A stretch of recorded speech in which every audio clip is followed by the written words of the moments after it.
We'll love the story I've got from the Hunter Valley yesterday. We are live now, though, I think. Got it?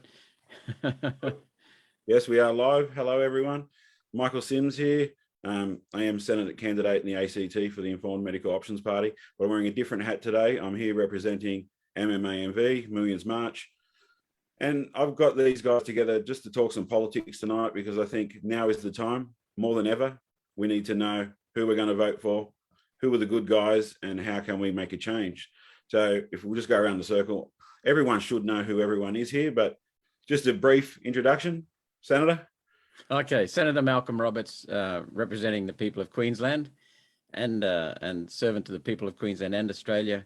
I'm in the One Nation Party, and I've been in Parliament about 4 and a bit years. So yeah, that's me, Michael. Michael O'Neill? I'm Michael O'Neill. I'm the founder of the Informed Medical Options Party. I'm also a Senate candidate in the state of New South Wales at the coming election. I'm a firm believer in truth, transparency and accountability in politics, particularly in all things medical as well, which is our primary focus, but basically in everything. And I'm a great stalwart and believe in freedom of speech, freedom of choice over our body, and general freedom in society, which makes us a great country, Australia. And Graeme? Yes, Graeme Hood, airline captain with 53 years of pilot, 32 years of captain with them. Resigned over mandates on the 15th of September 2021, and have been speaking to restore a democratic, non-segregated community in Australia ever since. Well, that was nice and short and sharp, Graeme. Yep. Okay, so a few important questions first. And Well, before you start, Michael, have you gotten into any more trouble lately? Because you must be doing a good job, because they're kind of smearing you everywhere. Have you burnt down any Parliament houses today? I don't even know if we can joke about that. Today's been a bad day. My morning started with that, with a lot of trolls trolling me about that issue. Well, you're being effective, mate. That's why I raised it, because you're clearly being effective. You've done a bloody good job. So thank you very much. That's why I raised it. Thank you. And I had some of my posters destroyed yesterday with some, is it anti-Semitic? So I don't even know. That kind of Whatever stuff. it is you're supposed to be against, I get it. Yes. There were some symbols on the poster and I didn't know what they meant. And I kind of made a half-lighted joke about it, saying, oh, look, our people have destroyed my poster. So then, of course, the other side have then gone, look, Myk Simms is agreeing he's a Nazi and they're all Nazis. So this is the day I've had today. Both sides coming at me. So, yeah. But the media here, for me personally, has been non-existent, to be honest. They're talking about everyone else in the election here, the major parties and the independents, and they're just leaving me out altogether. Although the Guardian has asked for an interview, but I don't trust them. They have slandered me before. I don't think the interview they're claiming they want is the interview that they're going to put out. So I haven't agreed to that. Well, if you do agree with it, make sure you got it recorded. Yes.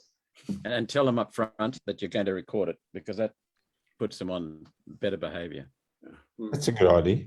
Yeah, I do that. Well, the trolls have told me in the last few days that my father was a Catholic priest. He was a plant operator, an earth mover. My brother was the Australian version of Stephen King, writing novels. My brother's flat out writing a letter, let alone a novel. And it goes on and on and on. I mean, it's all rubbish. And all this is supposedly well researched. I'm a pedophile protector. I'm a Freemason. And I've been given a list of people very in high profile positions around Australia and told to be careful of them. And when I thought, okay, that's interesting, then I find myself on that list. So how can I trust that list anymore? Yeah. I mean, it's just bizarre. Anyhow, we live in interesting times. But did you notice, Hoodie, that the moment the election, there are two aspects here. The moment the election date was announced, the media swung straight into Albo Morrison, Albo Morrison, Albo Morrison. No one else existed. No other parties existed. They just want to perpetuate the two-party state. But there is good news, Graeme. The Australian Electoral Commission said in the hours following the announcement of the date of the election, 25,000 people signed up to be registered to vote. In the following day, the first full day after the date was announced, 60,000 signed up. And they've now got 2 or 1.5 million more voters now than they had at the last election. So people are coming. They've had enough and they're going to have their say. Yes. We've got to educate them now. Yeah. Yeah. Yes. And Sorry, Michael, but I couldn't That's resist all right. asking you because I knew you'd be able to fill us in on all the smears and so on because they're scared of you, mate. So you're doing a good job. It's a good topic to talk on. So, Michael O'Neill, is there anything you need to debunk or anything that's come out about you? No. Maybe I need to sharpen my pencil up a bit and do a better job because I don't generally look at things that people write about me. People tell me I get a few trolls, but I haven't really got time, and also don't feel like embracing that all that negative energy, if you want to call it, that comes at you from doing it. I have been accused of being a potential Mason because I hadn't disclosed all my family history, which is just ridiculous. And when I said that I went to Marist Brothers, they felt, well, that was a link. But I left school when I was 14. My father was the local barber. And I categorically stated I have never been a Mason. I'm not a Mason. I have no intention of ever being a Mason. But that doesn't seem to cool their ardor at all. We're not going to let the truth get in the way of a good, a good conspiracy. Yeah. Well, I've been asked 100 times if the Earth is flat. I should know because I've been up there for 53 years. And when I say no, I'm sorry to tell you, it's most definitely spherical. I'm on every trolls list you can imagine. It's the difficult spot we are all in when we are fighting against vaccine mandates. I don't want to upset anyone watching. Hang on. They're not vaccines. They're experimental gene therapy treatments. We're against that. Don't get us banned already. But that's what my passion has always been. That, and often we all of us are hit with another 10, 100 issues that are all put in together. So I recently had a discussion with someone from the whaling place, that saves the whales. I forget what they're called right now. Greenpeace. Yeah, and he was talking about us. He's like, your movement is so scattered. You were talking about 100 different things. If we go to a Black Lives Matter protest, we're saying Black Lives Matter. We don't have people in the crowd with a save the whales or climate change. Do you know what I mean? And same for climate change and same for gay and lesbian rights. They're all specific, but you go to one of our rallies and it's no lockdowns, no vaccines, 28 name pedophile list. All the politicians are pedophiles. The planes in the sky are flooding us. Multiple things. I don't know who wants to. Does anyone want to talk on that? Aren't you just chasing one thing? You've only got one issue, as I see it: freedom and bodily integrity. That's all you've got. That's all you're chasing. Those other things are subsets. It's not the only issue that we have as a party, but it is the primary industry and a primary interest. I had an ABC reporter tell me one day, he said to me, "Oh, you're just a single issue party." And I responded, it was up in Hyde Park. I said, "I don't know if you've actually watched your own television lately, but that's all you guys are talking about." So I think we are very focused on this. We have been for 7 years, and it's really manifested itself, and it hasn't gone away. So the loss of freedoms, as someone gave me an analogy the other day, it was like a ratchet. We tighten, then you loosen the ratchet off, but the pressure's still there, and it'll keep tightening. Yeah, it's what could be more important? We just had Anzac Day, and we rightly honoured our servicemen and those that have died. But we're fighting for the very issue that they died for, which is the freedom of Australians. And they gave their life for freedoms of other people. We're fighting for our freedom in our own country. I mean, it's a noble cause. I can't think of anything more noble.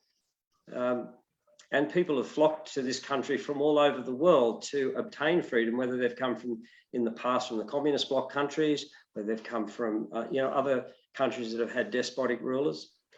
Yeah, it's a good fight we've got to fight back. Michael, I'll tell you a story about the last 2 days, because I want to focus on your IMOP, or Informed Medical Options Party, in the Hunter. Okay, she was at a forum last night, but on Sunday I was addressing a crowd, and it was standing room only, and in the town of Katamatite in northern Victoria, decimated by this Murray-Darling Basin Authority, which has been a tyrannical and dishonest body, as far as I'm concerned, driven by Malcolm Turnbull's Water Act of 2007 under John Howard. Yep. And appeasing the Greens, one of the appeasing the UN, and one of the things, being the foot soldiers for the UN, one of the aims of the Water Act was to ensure compliance with with international agreements. I mean, what that's got to do with Australian legislation is beyond me, but we've been exposing it. Anyway, we put together a Murray-Darling Basin plan, and the people there have been gutted by the Murray-Darling Basin Authority. So we've done a lot of research, and we presented that. They were, we gave them copies of it all, and they were all happy about that. What they really wanted to talk about was the loss of their country, the loss of the sovereignty, the loss of accountability, the loss of governance in this country, the major parties. And the feeling was very, very strong. So then the next day, which was yesterday, I was in the Hunter and with our candidate, Dale McNamara, and we went to a forum, and they were all the candidates. And it was most of the questions, I had about an hour and a half of questions, and most of the questions were things that the locals were affected by, or the national issues. And Labor and Liberal got very little in the way of applause the whole night. And the UAP, IMOP, and One Nation got very, very strong support from the crowd. And then a lady stood up. I don't know where she's from. She stood up and asked a question. She said, I've got two questions. She was second last. So she said, I've got two questions. First of all, to all the candidates, have you heard of the United Nations World Health Organization Pandemic Treaty? And secondly, what do you think of it? And your lady, she was pretty quiet most of the night. She's just, she's new to all of this. And so you could see her just wanting to go. and the moderator or the chairman just said, okay, I've forgotten her name. Kathy Townsend. Kathy Townsend. Kathy, was it? They called her something else. Kat, that's it. Would you like to go first? They just, and she said, yes, you bet. And she went up and said, it's totally wrong and we should not sign it. And the whole crowd just burst into applause and actually yelling, and shouting support. Then our candidate got up and said, I think exactly what Kat said, but I think we should get out of the UN altogether. Another, whoa, yeah, where you go, Absolutely. and then the UAP, say all of us. Yes. Then the UAP got up and said, I agree. And everyone cheered for him. And then the Greens lady, who said she was an engineer, didn't think logically like one, doesn't go on data. But anyway, she said, I actually think that we should, the UN is very good and we should get closer to them and get them more involved with us. And that went over like a lead balloon. Even the Greens, the Greens always have a cheer squad off to the side. Yeah. Even they were a bit muted with that. So there's very good signs that Labor, Liberal people are waking up, and they're waking up to the international forces that are driving our country. So anyway, your lady was just bang, bang, and people loved it. Oh, thank you. I'm glad to get that feedback. She's a great girl, Kat. Yeah, or lady. I got to ask the question about vaccines. I know everyone's feeling on it, but that's what my page is about. Malcolm, so you're in power already. I think that needs to be clear. Not in power, but you're elected already. You're elected. People need to understand that, because there is talk about people. But I'm not in the government, okay? A lot of people don't understand that. I'm not in the government. It's very confusing, because I even said that to someone today. I'm like, they're all in the government and they don't do anything. And they're like, no, well, they're not.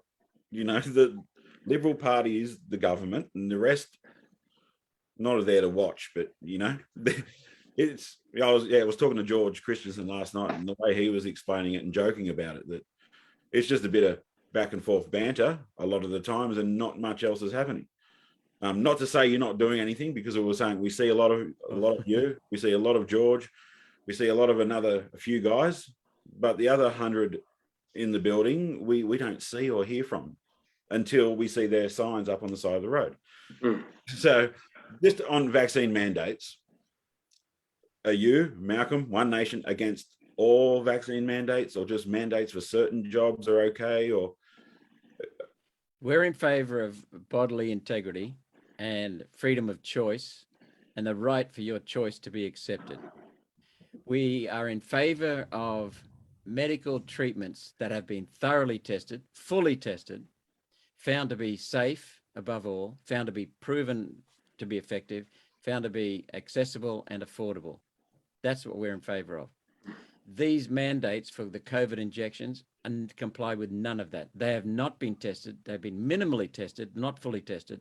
They have not been tested at all in our country, and our Therapeutic Goods Administration has provisionally approved them on the basis of Pfizer, in the case of the Pfizer injections, word. And we know that they killed thousands of people in their trial and ended the trial for that reason. So these are not tested. They're entirely experimental. That the Federal Health Minister, Greg Hunt, said the world is engaged in the largest clinical vaccination trial. They are experimental, you know, and it's completely wrong. Even if they were proven safe and effective, you do not mandate treatment on anyone. That's correct. But especially when they're not even tested properly, and they're not tested at all in this country, and there's so much risk about them. You just do not do that with something that's experimental. So it's actually inhuman to do that. And then, Michael, to say to people, if you want your kids to be fed, you will have to stay in your job. To stay in your job, you're going to have to get this juice into you, this injection. No, totally wrong. We're opposed to all coercion with regard to medical treatments. You know, you can even look at fluoride. Fluoride is supposed to be wonderful for teeth. So let's just accept that. There is some doubt, I know, but let's just accept that it's true. Why the hell are we putting it in water that you drink, and it's a toxin, it's a poison? Why the hell, to get it on my teeth, do I put it in every cell of my body? Do I flush it down the toilet? Do I wash my car with it? Do I water my lawn with it? Look at the cost. That is done for the wrong reasons. It's the wrong way. They're forcing, so what I have to, they're forcing a so-called medical treatment on me with fluoride. So what I have to do is come up with my own way of taking that fluoride out of the water with the reverse osmosis filter. How many people can afford that? You know, it's totally wrong, Michael. There's nothing in the way of medical treatment that should be coerced, should be forced, should be mandated, especially not at the sacrifice of your kids. Completely inhuman and wrong. Well said. you, Michael, anything to add to that? Well, that was very well said, Malcolm. But at the Informed Medical Options Party, and me personally, I'd be happy to support any vaccine. We only ask for 4 things that it goes through. 1 is that it be independently proved to be safe. 2, that it be independently, outside of the manufacturers, to be proved to be effective. Number 3 is that it would have liability back to the manufacturer and number 4, that it always has to be free choice. And currently we don't know of any vaccine, childhood or adult, or this experiment that has passed those 4 gates. So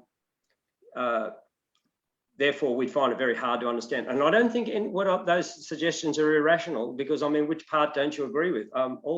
You have an objection to it being proved safe? Oh, sorry about that. Or you have an objection to it being proved effective? Oh, I mean, there's not a lot of thought given into it.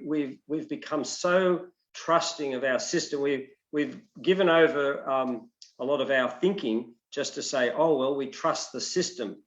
The system has failed us. It is failing us. So, yeah, we can't support the current rollout whatsoever. And we wanted to go back to, Malcolm, you said it very well. I've got a question for you both, but I'll go to Graeme. A former employee like myself, but you're a pilot who sadly stepped down because of the vaccine mandate. Is that now gone for pilots? Can you now go back to work theoretically? No, it hasn't gone. I've just completed a 2.5 hour series with some incredible people in the United States and pilots in Australia. I'm talking about Lieutenant Colonel Long, Dr. Long in America, and some others, some incredible names. I'm publishing that tonight on BitChute. It's going to be too volatile for the other social media platforms. And we air a video from the Director of Medicine for the Civil Aviation Safety Authority, Dr. Kate Manderson, that was filmed on a phone from a Zoom Q&A she did with a bunch of airline pilots. And they were querying the mandates and the efficacy of the so-called vaccine. And she said basically, look, we know there's pericarditis, we know there's myocarditis, but we're pretty certain it's not going to be long-term. And, you know, if we've got to start testing you and giving you scans and making sure you have a scan for that, then we might as well start scanning you every time you have more than 5 standard drinks. Mm. Now, these professionals, some of whom have been trained by NASA in aviation medicine, were watching that video and their jaws hit the ground. Mm. They were flabbergasted. One of them said, that lady, was that a nurse? And we said, no, that's the Director General of Aviation Medicine for the Civil Aviation Safety Authority. And they were flabbergasted. And Lieutenant Colonel Long said, that lady is liable. She is culpable for comments like that. I mean, that's the standard we're at in aviation. Mandates have no place. Medical mandates have no place. They've been outlawed by the Nuremberg trials. They're outlawed in the Australian Commonwealth Constitution. They have no place in our society. And the coercion and bullying, look, I've just adopted the mantra of this. If you've got to be bullied, bribed or coerced to put something into your body, you can automatically assume that that's not in your best interest. Yeah. And that's where I stand. And nothing will sway me from that. I asked a friend of mine who was an A380 captain with Australia's flag carrier, after he told me that he'd caved in his words, and been vaccinated, I asked him how it felt. He said, it felt like I was raped. Mm. Now, that says it all for me. And I believe, and the Governor General, David Hurley, when I met with him in Corokai, with John Larder and Tony Nikolic, when I met with them in Corokai, with him in Corokai, I suggested that if he applied the mandate in that town, 95% of the volunteers would have to leave because they haven't been vaccinated. His reply was, you've got to realise that 95% of Australia has voted with its feet to be vaccinated, and the other 5% have to face the consequences. And I looked him straight in the eye and I said, I beg to differ, Governor General. 75% at least of Australians have been forced up the race like cattle with an electronic prod up their backside. That's not voting with your feet. That's coercion. Mm. And he didn't have an answer for that. Yeah. So that's where we're at. There is no answer. There is no answer to that. There is no answer for that, Malcolm. You're dead right. Other So than to that's what I say, was I thinking. apologize, I'm wrong. That's the only thing you can say in response to what you just said. I can say this now. I couldn't say this for the last 2 years because my mum was a nurse and she'd get in trouble anytime she shared one of my posts. But my mum was a nurse for 45 years, over 45 years.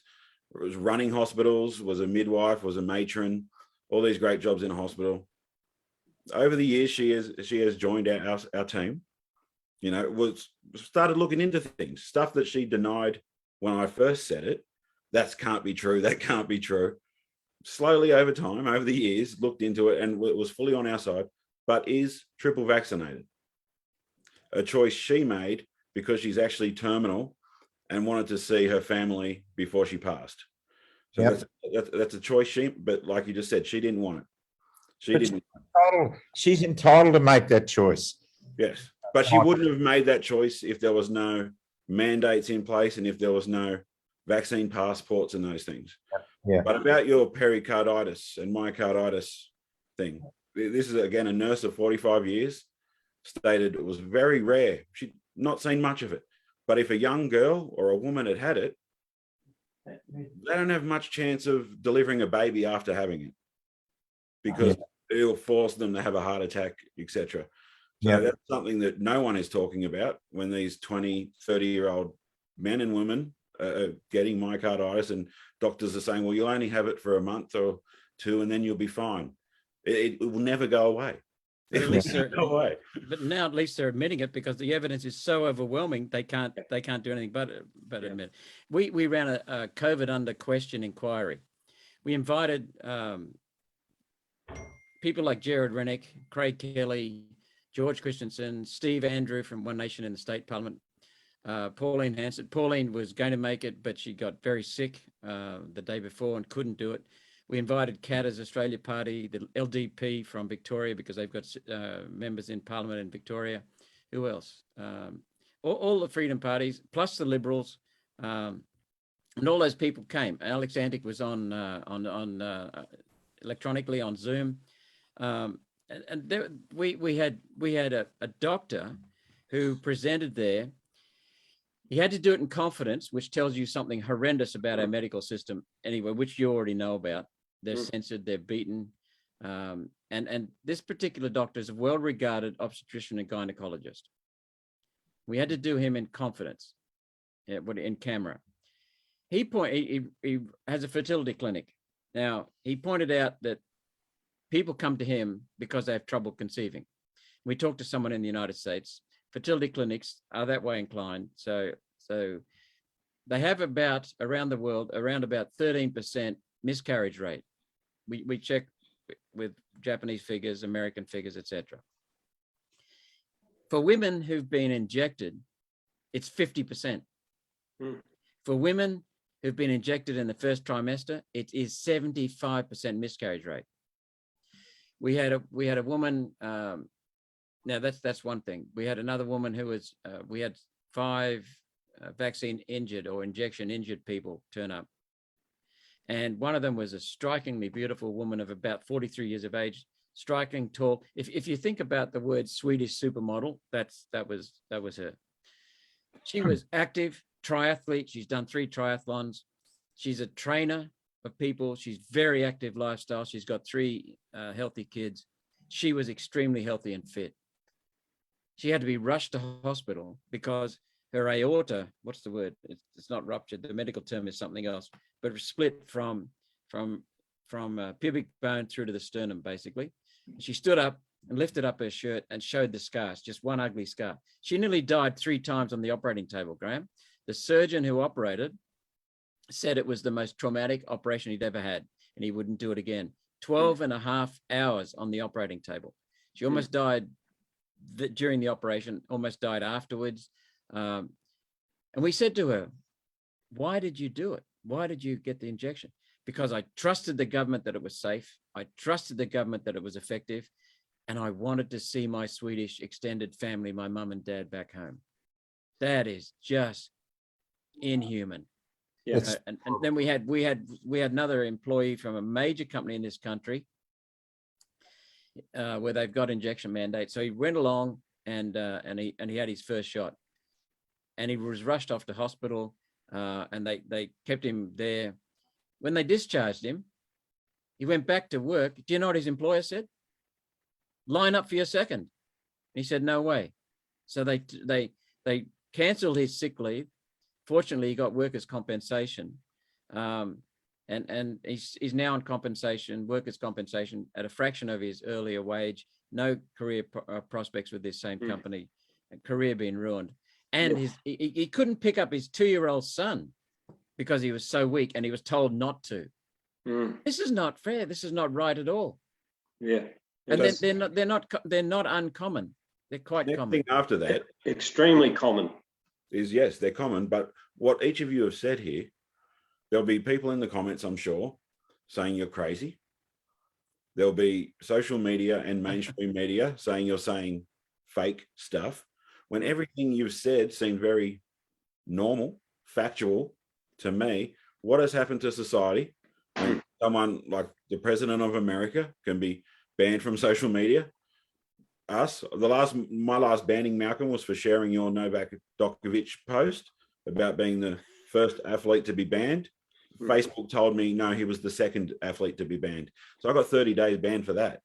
So that's what we're dealing with, that we can't even say a truth or something like that's a miss error saying some athletes the second instead of the first. Like every day there's a million things on the news. An error in tennis terms. Yeah. So how's everyone dealing with that, with the mainstream media and the social media aspects of censorship, and when we say the truth, it be called a lie? You know what a turnalist is? I don't call them journalists now. I call them turnalists. They turn lies into truth and truth into lies. And that's what we're facing on the legacy media and on the anti-social media. They're not social media, they're anti-social media. You know, the only thing we can rely on now is the independent truth media, the new media. People like yourself, people, Hoodie's got a show, and what do you call it, a podcast, and people like TNTradio.live, Yes. and the independent podcasters. These are the people we now rely on. Yeah, well, at the end of the day, I mean, I'm flabbergasted that I haven't been hit harder on social media, because I don't tend to hold much back, and they're leaving me alone. But I saw one of the people following me put a post up, put a comment up where she used, instead of mentioning the V word, the vaccine word, which I've just done, she just used a hypodermic emoji, and she 30 days for using a hypodermic emoji. But you don't get any time if you use the hypodermic. That's right. That's right.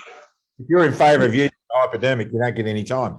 Look, Chris Yeoman was very good in Canberra. You know, he's the political editor for Channel 9. We had candid conversations with he and others, and he said, look, you've got to keep your grabs to 10 seconds. Have your facts lined up, and when you get interviewed, give editors as little possibility as they can to distort what you're saying. So when I was asked why I was there, I did it in 10 seconds. I'm here to end the mandates. I'm here to get the jobs back. I'm here to get the borders open. I'm here to give parents the rights to decide on the medical procedures their children's going on with, having. And I'm here to see an inquiry called to make sure that we never make these mistakes again. And that's it. And he interviewed me at the back of the rally that day, and that's what I got out. And they put it to air. The entry into Parliament with John Lader and myself and several others, with Craig Kelly that day, for me was purely designed to get an opportunity to get a mainstream media grab. And we got a 7-minute fair hearing from Channel 7, which was fantastic. But there was a lady there from Murdoch Press, I think it was, and she walked in and she was very nice, and she had a mask on, and everyone said, oh, you don't have to have a mask on, relax. And she relaxed and put a mask down, and she started to interview us. And through the interview, she said to us, you've all been vaccinated, of course. And we said, no, we haven't. And she put a mask back on. Mask back on. And I said to her, can I ask you a question? She said, yes. I said, why did you put your mask back on when you found out we weren't vaccinated? Said, for my own protection. Well, Graeme, there's a list of 32 firsts that I've compiled. Okay, so 32 firsts plus serious health issues. How they're what's the word? Mismanaging health. One of them is that this is the first time that the failure of a product has been blamed on those not using the product. It is. I mean, it's just insane. I know. It's unbelievable. I can give you a couple more, Michael. This is the first time in human history where the young have been sacrificed to protect the elderly. Every animal species, every human civilization, the elderly don't necessarily sacrifice themselves, but they put the young ahead because they're the ones who are going to be the future of society. That's basic with any animal species. Here, not only do we put the young in jeopardy to protect the elderly, supposedly, we don't protect the elderly because there's no plan for managing the virus. No. And the second first is, this is the first time in Australia's history where governments have forcibly injected people with something that's untested and unproven and dangerous and is killing people. Yeah. This is the first time in history where a government has removed a proven, safe, effective, affordable, accessible treatment, the IVA word, I won't use it to get Michael banned, and prevented its use, prevented the sick from using that. This is the first time in history that's happened. And this is inhuman. You cannot have an emergency authorization if there is a known cure. Correct. Yeah. The potions you just mentioned are known cures. They have been proven to be 80% effective. It's very hard to look for a rational response, and we often will think, oh, well, logically this doesn't add up, and it's very hard to apply logic and common sense to something that's nonsensical. And it's clearly there's larger issues to play. But a very good point about the elderly. I mean, I'm just staggered at the fear and the miserable lives that have been inflicted on the elderly in the name of saving the elderly. They've deprived of family, they're deprived of quality of life, and all the things that would make them healthy, like getting out, being able to have their grandchildren jump over them and kiss them and hug them. All these things that bring life and quality of life are all denied in the name of protecting the vulnerable and the elderly. It's so to try and find rational reasons for it, they're not there. It's an absurdity, it's a stupidity. And I really hope that the perpetrators of this will ultimately have to answer for these very, very bad decisions. I hope that history really gives them a real black spot, as they deserve, just like Stalin receives it and Hitler received it, because what they're doing, what's happened to this last 2 years, we're all sealed up because of some fear. And then all of a sudden, the fear becomes a reality. In other words, COVID goes everywhere, and then we just, oh, well, it's too late. Like it's unbelievably stupid. So what happened for 2 years? What happened to the businesses we destroyed? What happened to the people that suicided? What happened to the miserable lives, the loss of our tourism dollar? I mean, our balance of, if we look at our balance of payments, we rely on Australia, mining, this bringing our export earnings, tourism and agriculture. We just decimated our tourism. We just took a third of it and threw it to the wind. And small business, Michael. Yeah, well, I'm a small business owner. I was closed for 5 months last year. I was closed for 6 months in 2020. And the government threw money at us, which wasn't their money, which is all they did was went into debt, which they're going to pass on to our children. But this in no way covered the cost that I had to pay to keep my business afloat. So I've actually incurred hundreds of thousands of dollars. Where do I find those hundreds of thousands of dollars? Basically, all went out of my retirement. That's where it goes. It's gone. And can you imagine if I was 35 years old? I often used to think, what if I was 35 years old when I was starting business? I would have been ruined because I didn't have financial backup. I had debt. So I wouldn't have been able to satisfactorily service my debt. So the option would have been collapse, sell. So that story is repeated. We get many people tell us that story. So the economic devastation, the social devastation, the loss of life, and what we've just talked about, the general physical harm caused by a medical intervention that's completely unnecessary, untested, untried. Someone has to answer for this. Someone has to answer for this. This is a crime against the Australian people. Can't deal with the rest of the world. We can only deal with Australians. And another thing that I compare it with, you just said we've got to keep chasing this. We will keep chasing this. Yes. Because and I want to get in there and chase it with you, Malcolm. Yep, I'd love to see you there in the Senate and unite my voice to your voice and any other freedom-loving senator, and we'll chase it. Yeah, because Michael, there's something happened, almost 20 years ago. We were told by the John Howard government, by the George W. Bush government, Bush Jr. government in the United States, by the Tony Blair government in the United Kingdom, that there were weapons of mass destruction in Iraq that we had to go after. Perfect example. 2 years later, they all admitted that they never had any evidence. Yet they told us at the start of that invasion that they had that evidence. It was quite clear, and they didn't. Yes. And Michael, when that was announced, not one parliamentarian that I'm aware of, not one member of Congress in the United States, no one in Britain said, you were lying, Prime Minister, you were lying, Defense Minister, you were lying, Foreign Minister, you were lying, President. No one held them accountable. And we cannot let that happen again. We're going to keep chasing this until we get people accountable. That's the problem, I think, is we've all said the politicians did no good, but the people that let it happen. I saw here, just myself in Canberra, when masks were mandatory, every single person had a mask. When midnight hit and they didn't have to wear it, nobody wore a mask. And I'm like, how could you be scared that minute and not this minute? I've been sent multiple footage from Queensland this week, yesterday, from friends there that went to concerts on the weekend.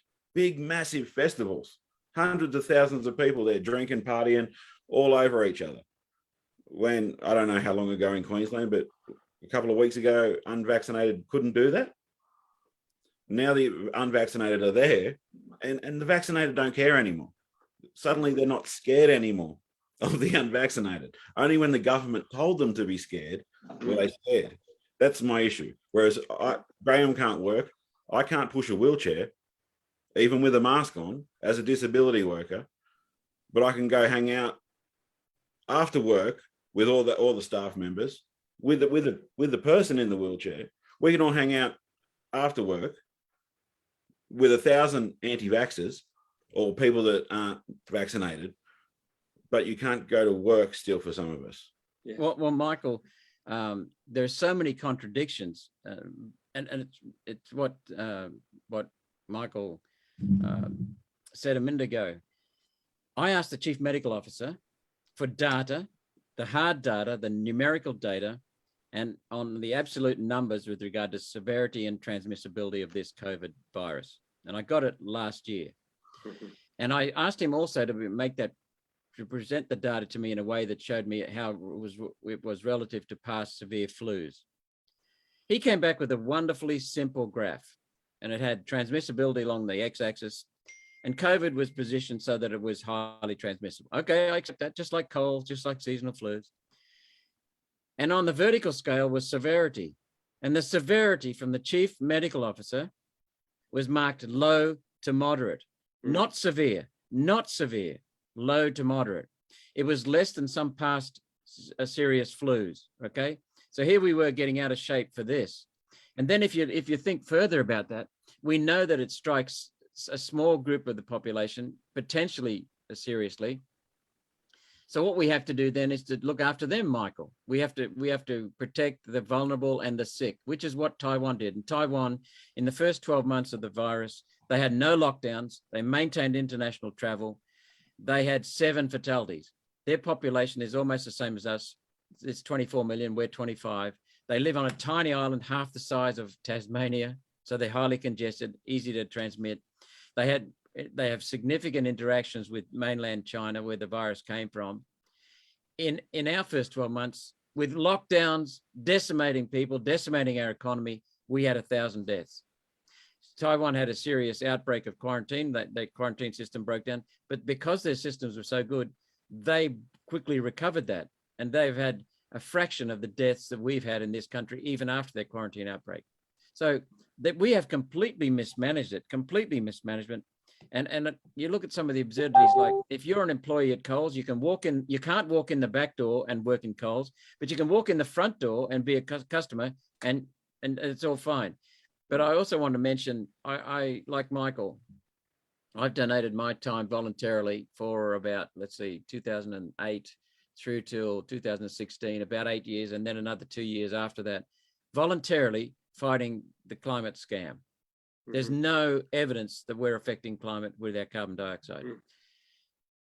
Now that I'm in the Senate, Michael, there are so many things that when they raise as problems, every single problem is traced back to the federal government, sometimes the state government. And there are so many people I meet around our country who are working voluntarily to rectify things the government is doing. And what we're doing as volunteers, Michael, is we are paying taxes for the government to steal our money and to use against us. The government is now the biggest problem in this country.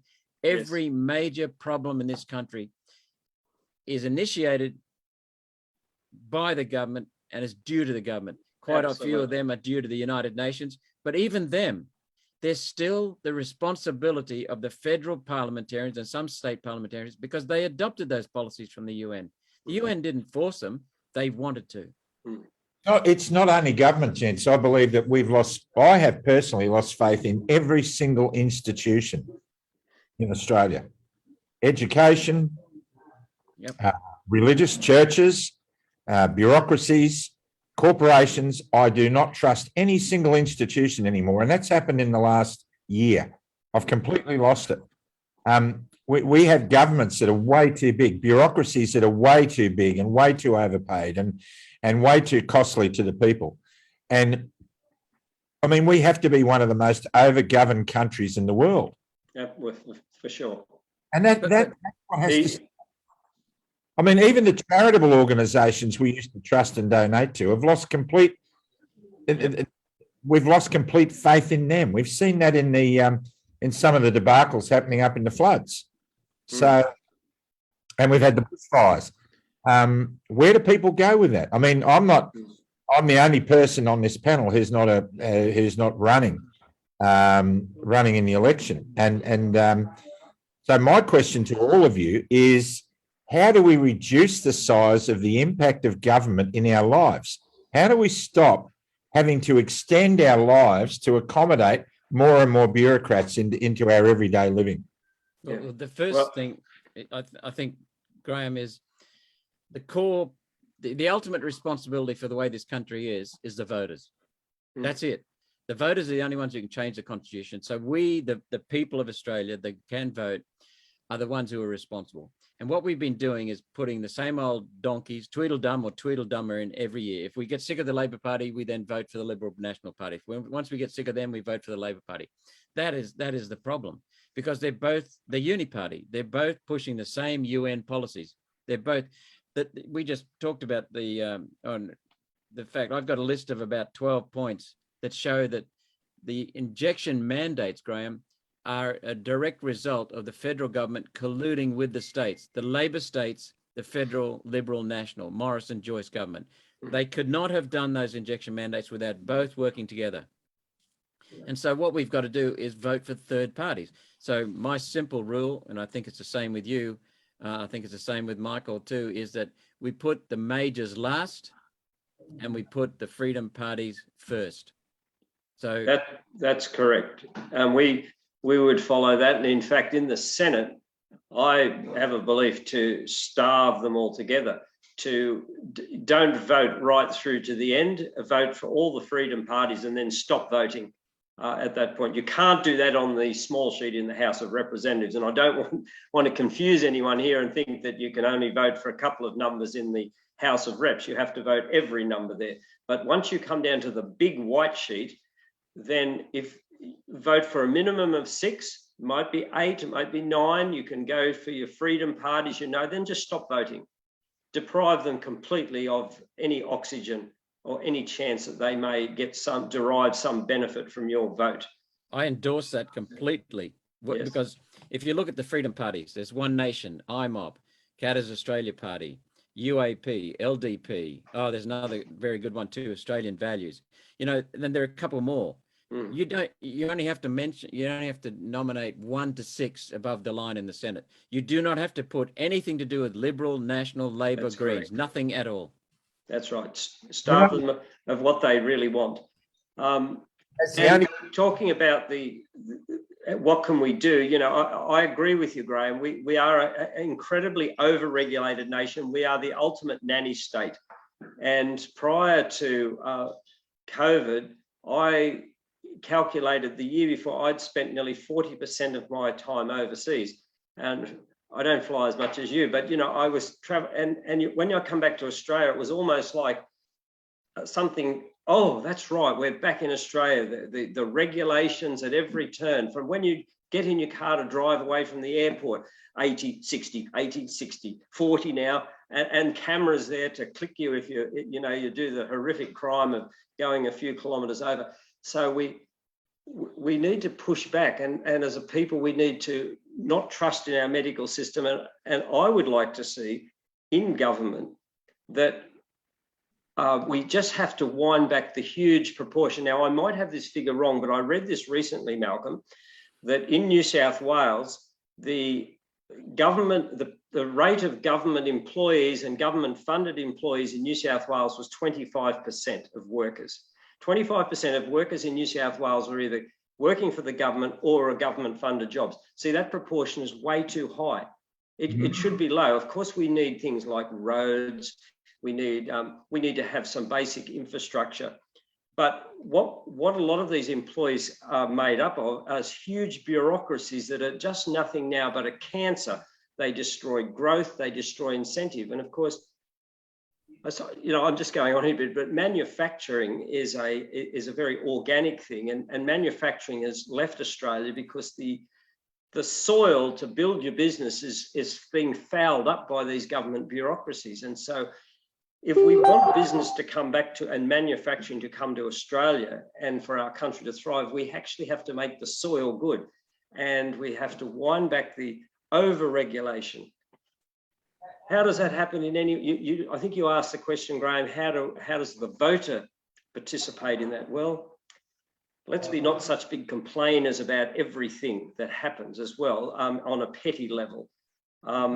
Voting for the as Malcolm just said, the minor parties, the freedom parties, starving the other parties. If we can't do it at this election, I don't know when we can do it. I really don't know when. I mean, 3 years is a long time to wait for another opportunity to do something. The havoc they could wreak in our society in 3 years, particularly if Labor got the upper hand, goodness, I think we might all become boat people in the other direction. Yeah. Just beggars the thought of what could happen letting Albanese loose, with federal budgets and regulatory. Will be running it instead of 25% of government workers will probably be at 35% in no time at all. Michael, I don't see much difference between Labor and Liberal. Honestly, I don't, because the policies are almost identical. On just about every topic, they're almost identical. Well, that's true.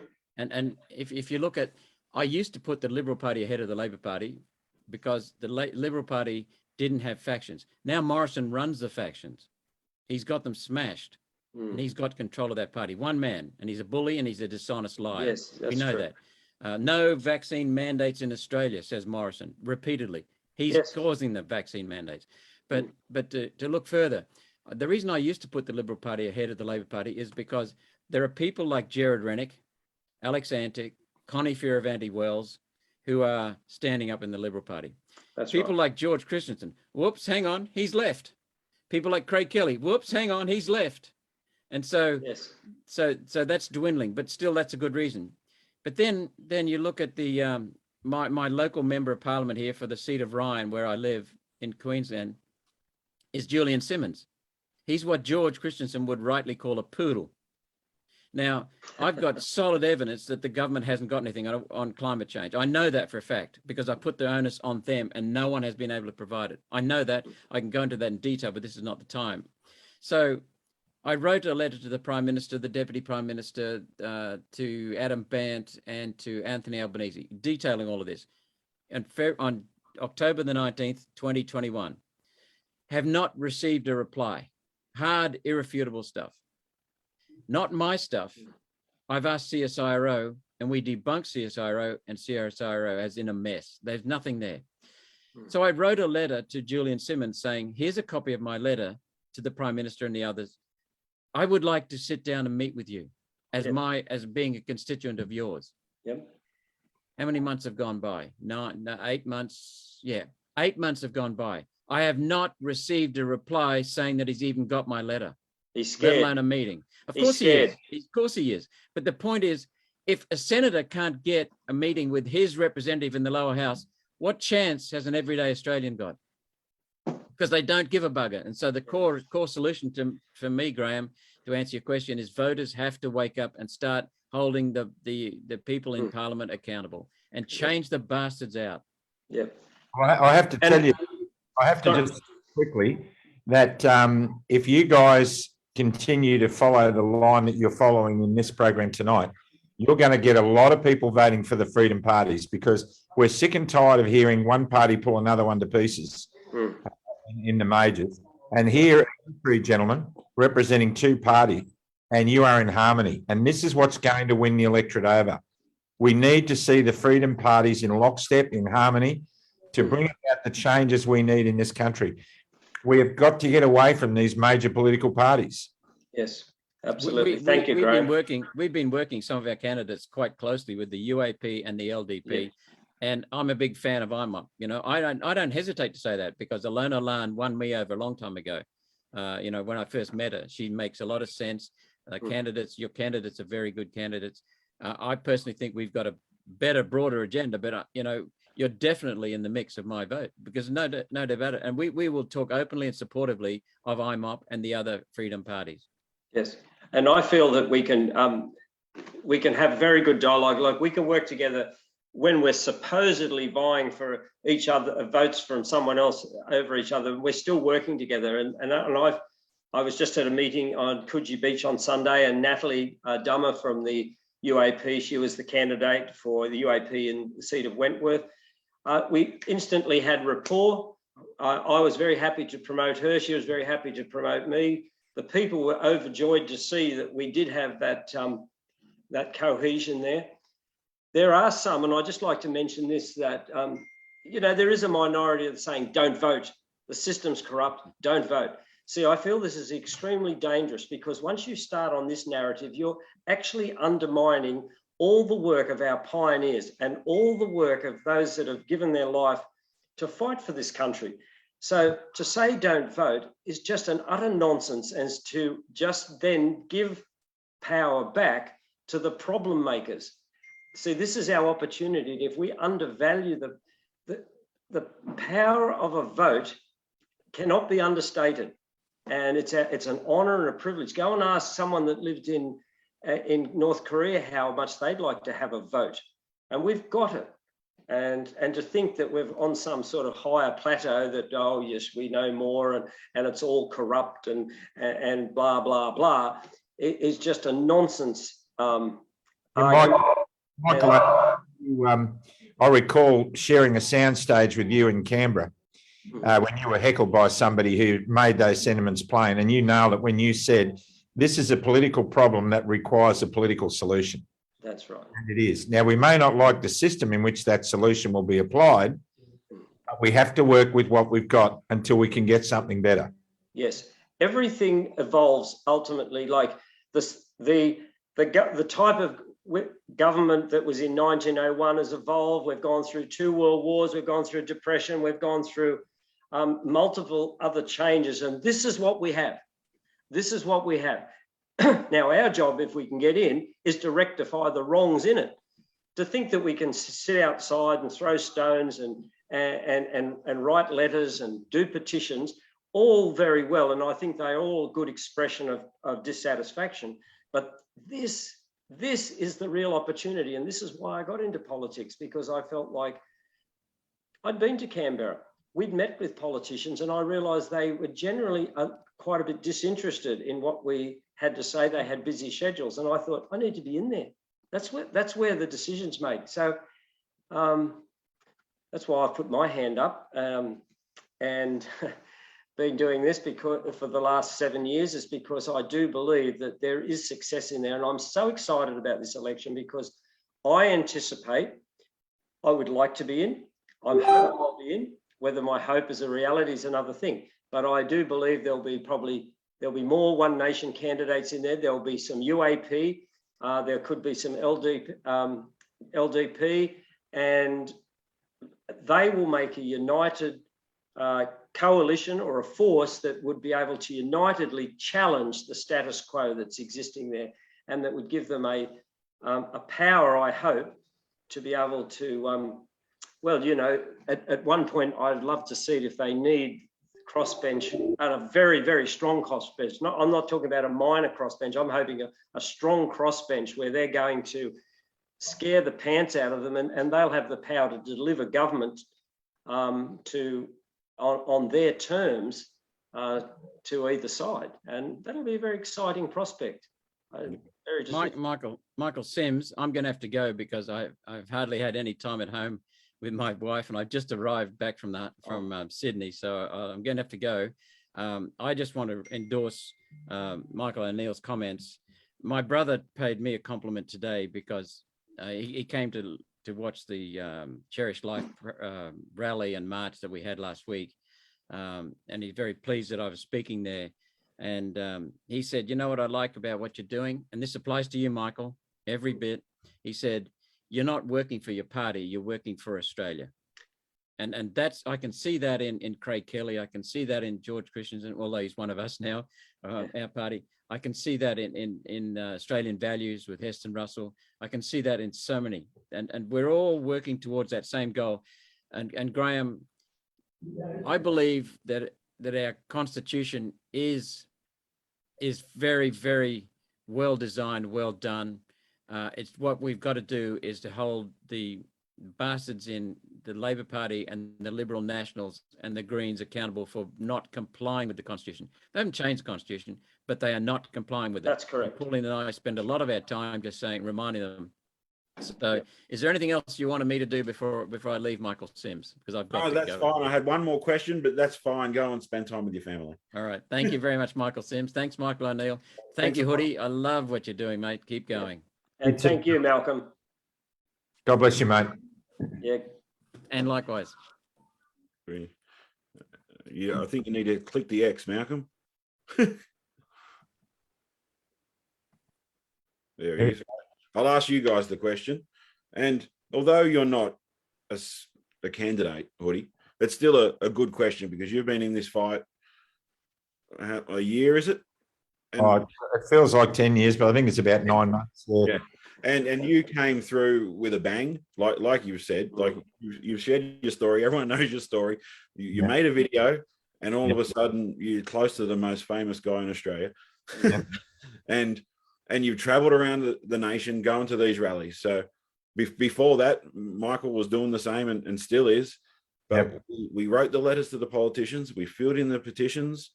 We ran the rallies. So we've been putting in the hard yards. And now we've come to this point in time where it's important to vote. I believe it's important to vote. We've wasted everything. We're all in Canberra together. We pulled this big, massive crowd. Now, if all those people are to walk away and vote for our freedom fighters, we have a big chance. You don't see that many people at a Labor event or a Liberal event. They're our event. Oh, exactly right. Can you guys just both speak on that? Because I know it's important to all of us that we're all here for the same reason, to get rid of them. Yeah, you know, if I may, I think this is the most important election in the history of Australia. It really is. Anyone who uses a donkey vote in this election is a donkey. Our future is hanging on the balance here. Now, I'm realistic enough to know that that we'll either see Albanese or Dutton or Morrison. I mean, to me, a vote for Albanese is a vote to have Penny Wong as a prime minister, and or you know, Plibersek, whatever. But it's a nothing vote. It's a nothing vote. Whoever one of those two is prime minister after the election won't have won it. The other one will have lost it. Yes. And do we want to be in a country that's run by a loser? Mm-hmm.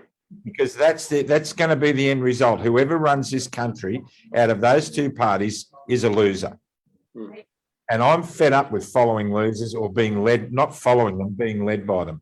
And I look in what the journey into this freedom movement, if you like to call it, has meant to me is I've met a diverse array of people with a diverse array of agendas. But when we get back to the core agenda, which is for me, the things I've mentioned, ending mandates, making sure it never happens again, making sure our kids are protected from bullying and coercion by governments and giving parents control, all those things, getting the jobs back, those basic things, I think we can all agree on.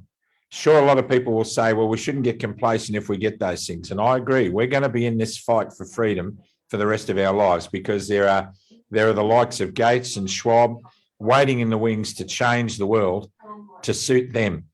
And if they get their way, it'll be because we sat on our bums and did nothing. This election is vitally important. We have to do our homework. And when I see the likes of you two gentlemen and Malcolm and Michael, I've seen you at the rallies, and I know you're wearing your Millions Man hat tonight, but I've seen your heart, mate, and I've seen the heart. And look, Rod Cullerton, Jason Miles, all the other candidates. You know, my biggest problem is I am spoiled for choice on the freedoms, and what a great position to be in. I won't declare, or I don't even know yet who I'm going to be voting for. How good is that?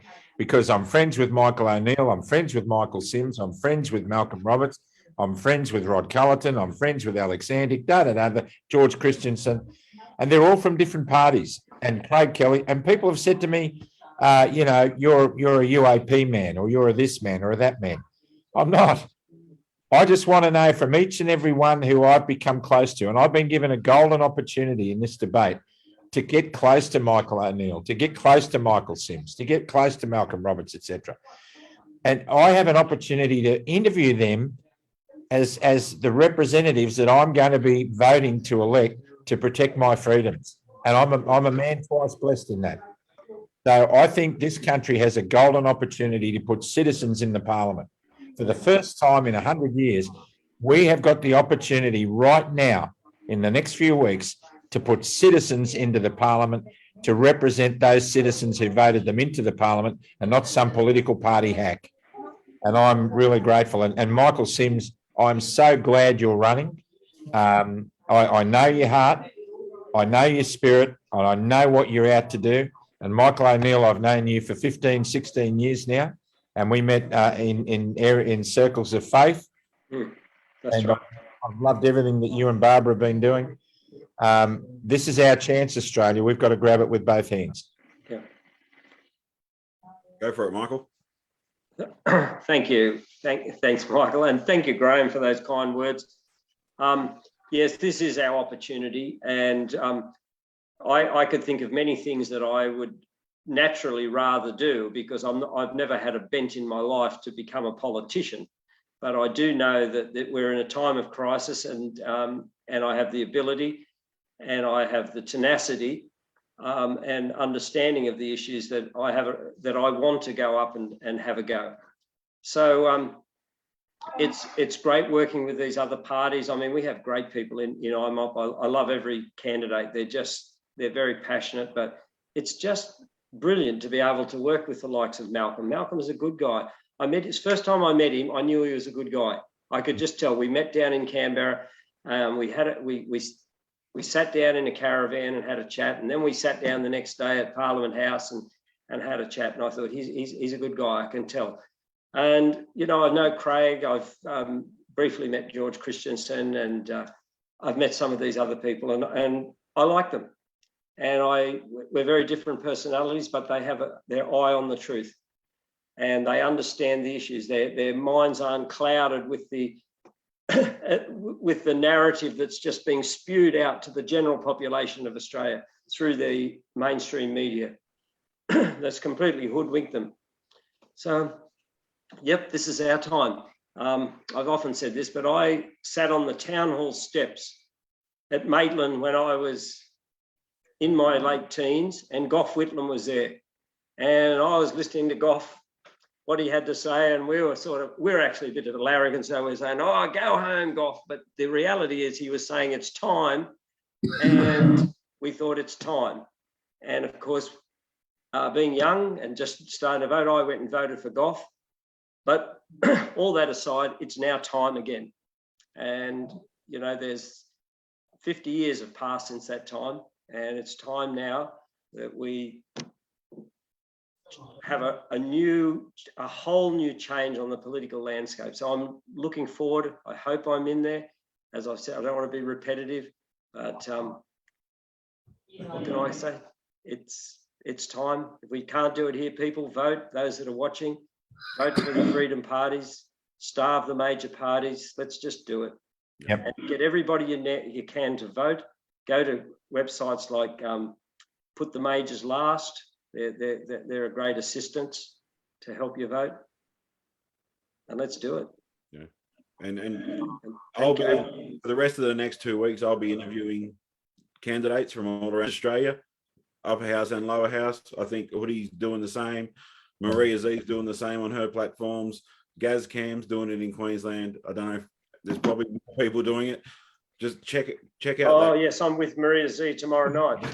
Tomorrow day. Local people in your electorate that you may not know that are freedom fighters. So check the list, check who's on there, check what parties are on there. It's important to know, and have a chat to these people because they're all approachable. The ones I've reached out to, they're quick to say yes to jump on a live. And like Graeme said earlier, we're all together. I've had issues with people before. It's all in the past. I don't care who gets in. Even I'm running for IMOP. I don't care who gets in. I feel enough to get in to get those guys out that are in there. Yep. And that's what I'm doing. That's what I've been fighting for the last 2 years. So I'm hoping that in the Senate we can get 3 in each state. Ordinarily it's a six up, and we'll probably be 3 for Labor, 3 for Liberal, and a spattering of Greens or something. I'm hoping that we can get 3. We can really upset the balance in the Senate. Yep. It's possible. And Graeme, thank you very much, mate. I've always appreciated. I've listened to your talks, as you said. Barbara and I have. You and Michelle have been there, and both spoke on the same platform within churches, and it was good then. And I was thrilled when I saw you do that talk, and you're putting your uniform on and you're talking about it, and then you sang the song. I thought, well, I'll be blown. Fantastic. My brother in the faith and, my friend, he's there doing it. So it was a great encouragement. Yeah, thank you, Michael. And I really believe that we're all on the right side of history. And that's, we will look back on this one day and say, we were there. We weren't just there. We were at the front. And, what a great gift for somebody my age to be able to do that. My dad went to war. He did his bit for his country, and now it's my turn, nearly 70 years of age, to do the same. And I'm grateful to everybody in this movement who are giving me that opportunity, and you two gentlemen in particular. So let's do this. Let's get this thing happening. All right. Thank you, Graeme. Thank you, Michael. It was a privilege and an honour to. And thank you, Michael. Both. Very. You're the best. You're the #1 ACT candidate for sure. Thank you. But again, thank you guys. You're both legends. Thank you. And thank you everyone at home for watching, sharing it around. And like I said, vote #1, Freedom Party, and 2, 3, 4, 5, 6. As many as you can. Yep. Good on you. See you guys. Thank you. See you. God bless you. Bye.